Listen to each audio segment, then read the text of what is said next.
Hi hello. புதன்கிழமை காலையில் சாமியெலாம் கும்பிட்டு சமைச்சு வச்சாச்சு. ஊருக்கு கிளம்பியாச்சு ஃப்ரெண்ட்ஸ், அம்மா வீட்டுக்கு. அம்மா வீடும் எங்கள் வீடும் 1 மணி நேரம் ட்ராவல். அம்மா திருப்பூரில் இருக்காங்க, இப்போ வாடிப்பட்டியில் இருக்காங்க 1 மாதமா.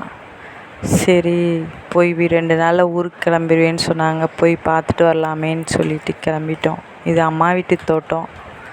அம்மா வீட்டு தோட்டம் எப்போவுமே பச்சை பசேர்னு இருக்கும். அதனால் ஊருக்கு போனாலே அங்கே என்ன இருக்குது, என்ன விளைஞ்சிருக்கு, என்ன வாங்கிட்டு வரலாம், போய் எடுத்துகிட்டு வரலாம், பிடுங்கிட்டு வரலான்னு தான் சொல்லிட்டு கிளம்பிடுவோம். 1 மணி நேரம் அங்கே போய் சுற்றி பார்த்துட்டு, அது பருத்தி ஃப்ரெண்ட்ஸ், திரிக்கி ஆகுமேன்னு சொல்லி எடுத்துகிட்டு வந்துட்டேன்.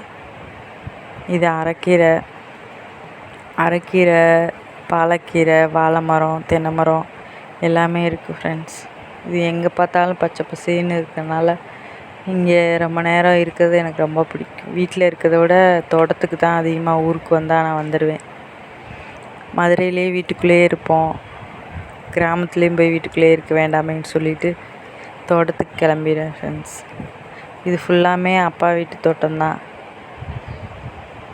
கண்ணு கெட்டுற வரையும் பச்சை பசேன்னு இருக்குது. இந்த மாதிரி லைஃப்லாம் எத்தனை பேருக்கு கிடைக்கும்னு தெரியல. அதனால் டைம் கிடைக்கும்போது யூஸ் பண்ணிக்கலாமேன்னு சொல்லிட்டு போய் சுற்றி பார்த்துட்டு வந்துடுவோம் ஃப்ரெண்ட்ஸ். தேங்க்யூ.